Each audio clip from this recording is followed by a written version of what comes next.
అందరికి నమస్కారం.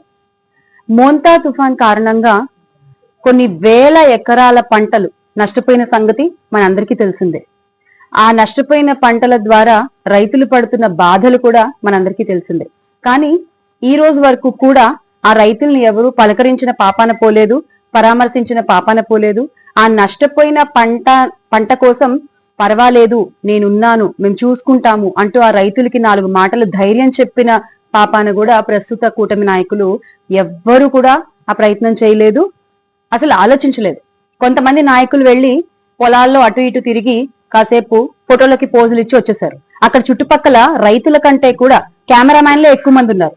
నేను ఎవరి గురించి చెప్తున్నానో మీకు అర్థమయ్యే ఉంటుంది. మన గౌరవ ఉప ముఖ్యమంత్రి గారు, పిపిపి గారు, పవన్ కళ్యాణ్ గారు ఏం చేశారో ఆ పంటల్ని పరిశీలించి మనందరం చూసాం. ఇక మిగతా నాయకులు కూడా కనీసం అసలు వాళ్ళని వెళ్ళి పలకరించాలన్న ఆలోచన కూడా వాళ్ళకి ఎందుకు రావట్లేదో అర్థం కాని పరిస్థితి. ఈ రోజు 4వ తారీఖున, నవంబర్ 4వ తారీఖున వైఎస్ఆర్ కాంగ్రెస్ పార్టీ అధినేత, మాజీ ముఖ్యమంత్రి వర్యులు వైఎస్ జగన్మోహన్ రెడ్డి గారు మచిలీపట్నం, పెడన ఈ 2 ప్రాంతాల్లో కూడా పర్యటించనున్నారు. నష్టపోయిన రైతుల్ని పరామర్శించి వాళ్ళకి ధైర్యం చెప్పబోతున్నారు. అలాగే పాడైపోయిన పంటల్ని కూడా పరిశీలించనున్నారు.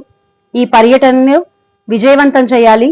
అందరూ కలిసి, మనందరం కలిసి ఆ రైతులకి మేము ఉన్నాం అనేటువంటి ఆ భరోసాని ఆ అన్నదాత కలిగించాలి అని మనస్ఫూర్తిగా కోరుకుంటూ, make Andhra great again with Jagan అన్న.